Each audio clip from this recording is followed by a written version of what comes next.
Imagine that you've painted this beautiful picture for your customer. They are standing at the doorway to this gorgeous house. They've walked up the driveway. They've heard why this is the dream house for them. They can peer through the window and they can see this gorgeous lifestyle that they really, really want. But there's one problem. They can't find the door to get in. Did you forget your CTA? Welcome to Inner Business, the podcast that delves deep into the soul of entrepreneurship. My name is Selena Woodward, seasoned business owner, qualified business coach, and intuitive guide. I'm going to offer you actionable steps to increase your revenue whilst we explore how you are showing up in your business. Let's explore the blocks and connect the dots on your journey to business fulfillment. Welcome to another episode of the Inner Business Podcast. As always, I am your host, Selena Woodward, the business coach who likes to ask, what is your business trying to teach you? Can you believe that today we are beginning episode 10 of the Inner Business Podcast? 10 weeks to celebrate, 10 episodes for you to tune in. And it's been such an honor to do these episodes, to connect with those of you who have commented or even reached out via selenawoodward.com for a quick chat with me to see how I can help you make sure you're building your business 100% in alignment with who you are. We are halfway through our sessions on the story brand framework and the marketing element of our businesses. And today we are looking at element 5 of the story brand framework, which is something called a CTA. What is a CTA? A CTA is a call to action. It's a way to invite your future customer or client to do something, to say, yeah, heck yeah, and to move forward with you. Right now, I'm going to give you a CTA. Over on YouTube, if you're watching this, we are getting closer and closer to 100 subscribers. Woohoo! My call to action to you right now is to hit subscribe if you are watching this on YouTube, to hit subscribe if you are listening to this on your favorite podcast platform. Help us reach more people, because the more subscribers we get, the more reviews we get. There's another call to action you can do for me. You can go write a review.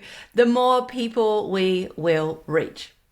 A good call to action is a specific instruction to a customer.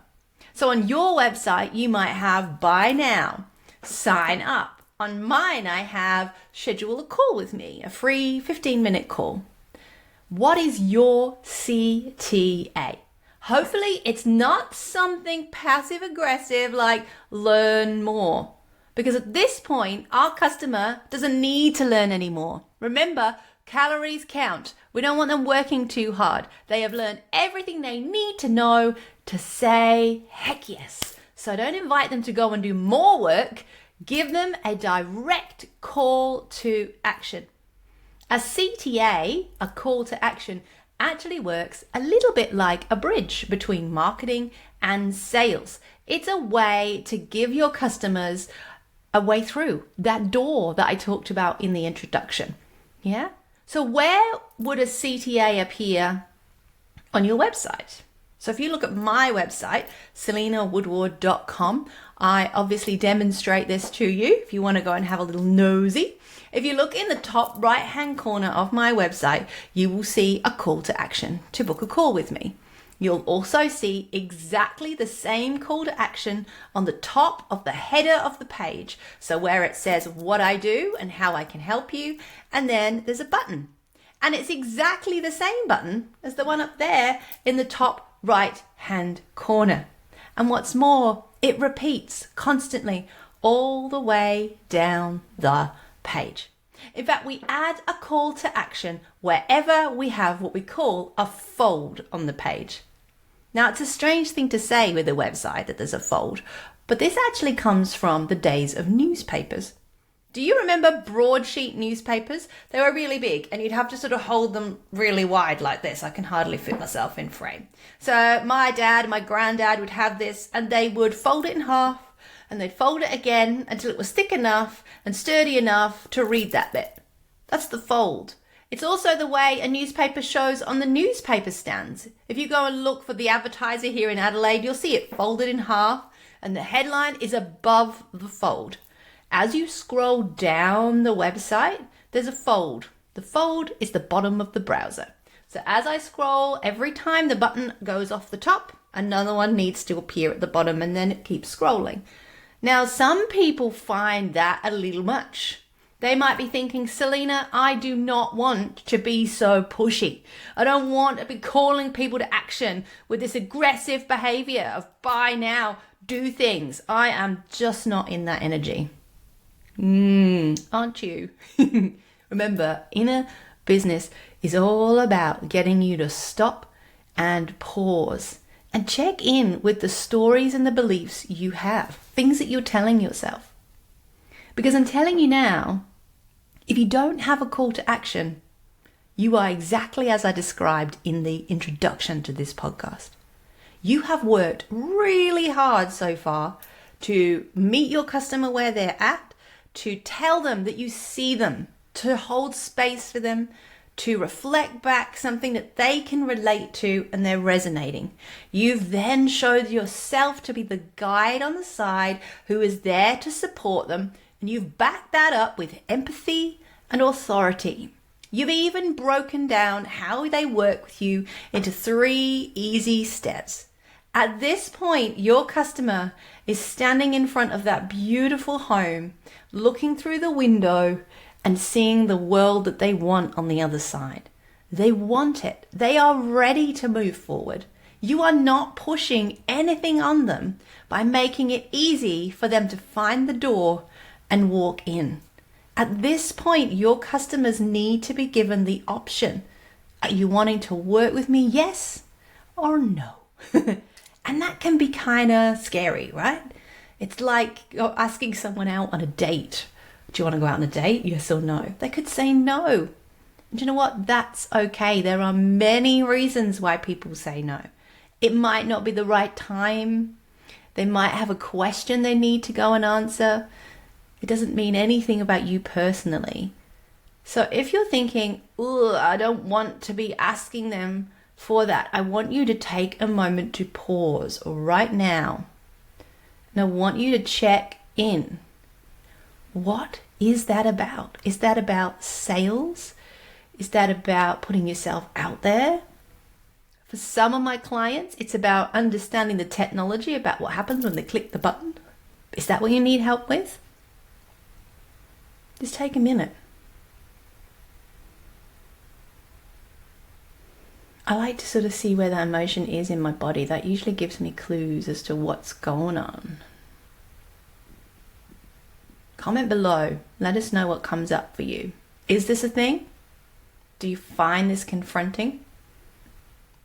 If I look at your website, can I see calls to action? Are they consistent? Do they say the same thing all the way down? Are they there on every fold of the page? And you know what that means now? Yeah, you go you. Are they? Why not?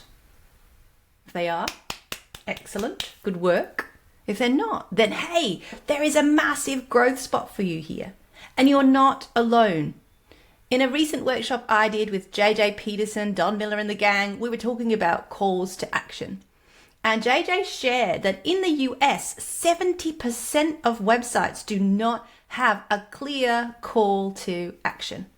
That's crazy. That's 70% of websites that are not showing their customers how to step in and embrace this beautiful new life that you're offering them to take you up on your offer of solving their problem. Is that you?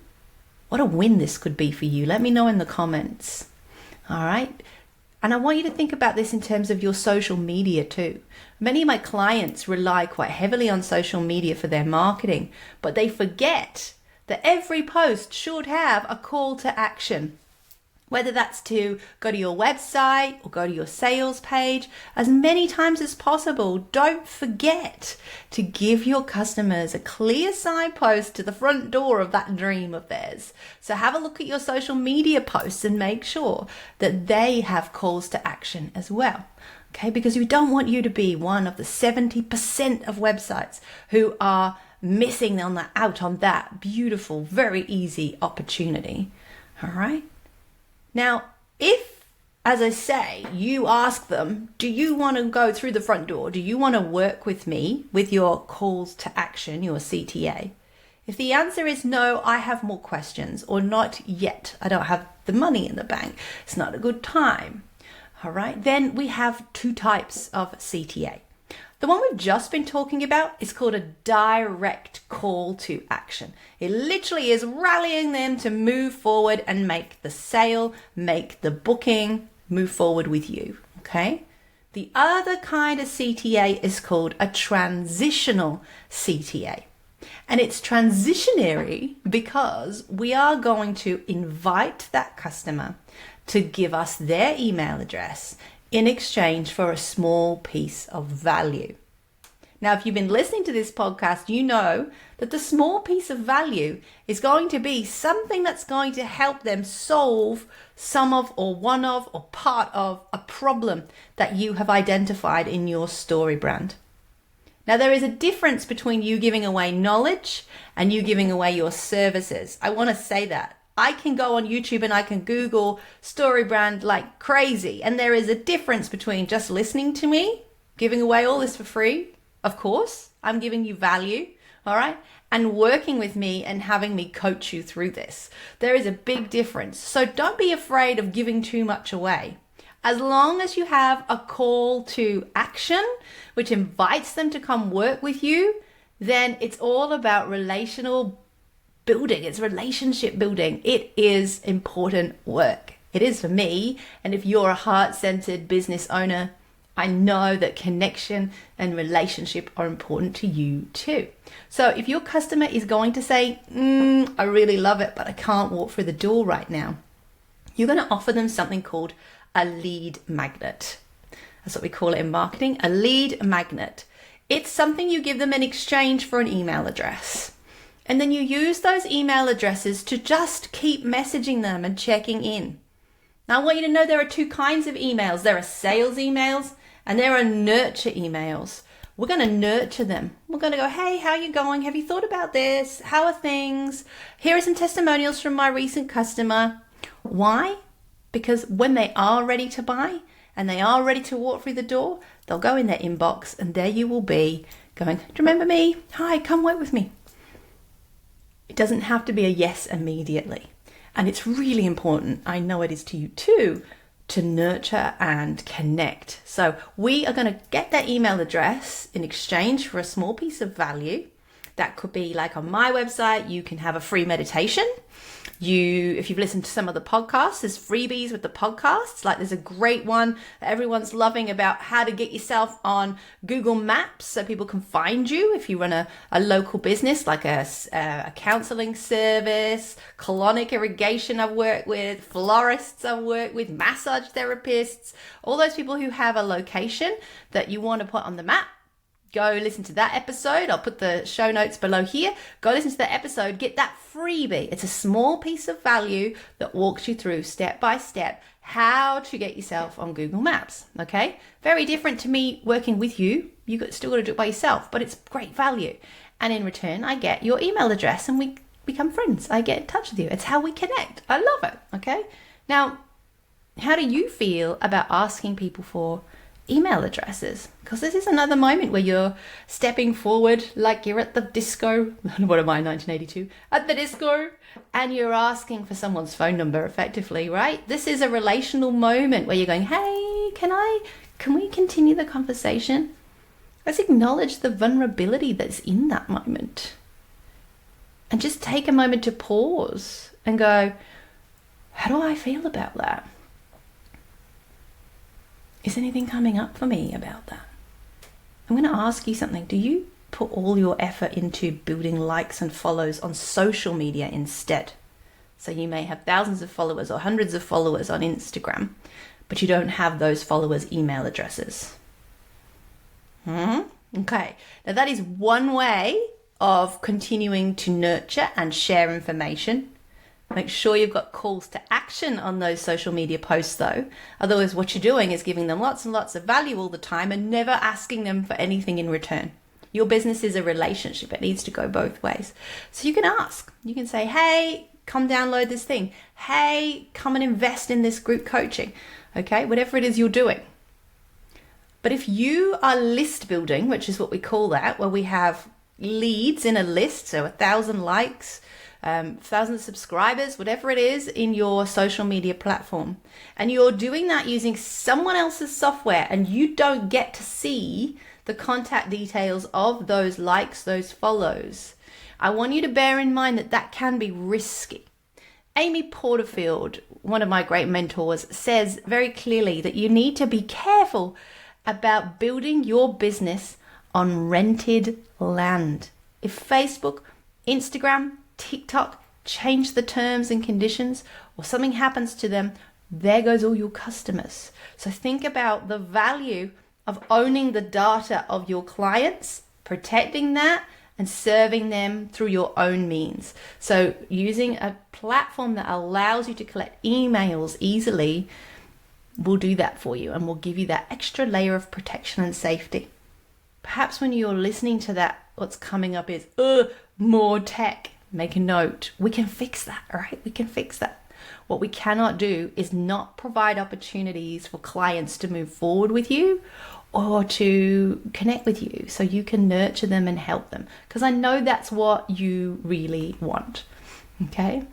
So I want you to think about your CTA. I want you to think about how your CTAs are positioned on your marketing material. And I know in the last episode, I said to you, you can't just say buy now because their brain is going to kick in and go, oh, but what about this, this, and this? We talked about the 8 lanes of traffic and the cars and the noise. And even though they know what's on the other side is really good for them, their brain is even more interested in keeping them totally safe and where they are. Thank you very much. Your call to action is now absolutely perfectly positioned because you've written that plan. In fact, your first part of your plan can be your call to action, your direct call to action. I'm really excited to hear from you about what you've got on your site and in your marketing and what changes come up for you as you work through this on your site. Next week, we're going to carry on talking about the story brand. We're actually going to move into something called the stakes. And I'm a vegetarian, so I'm going to tell you now, has nothing to do with meat.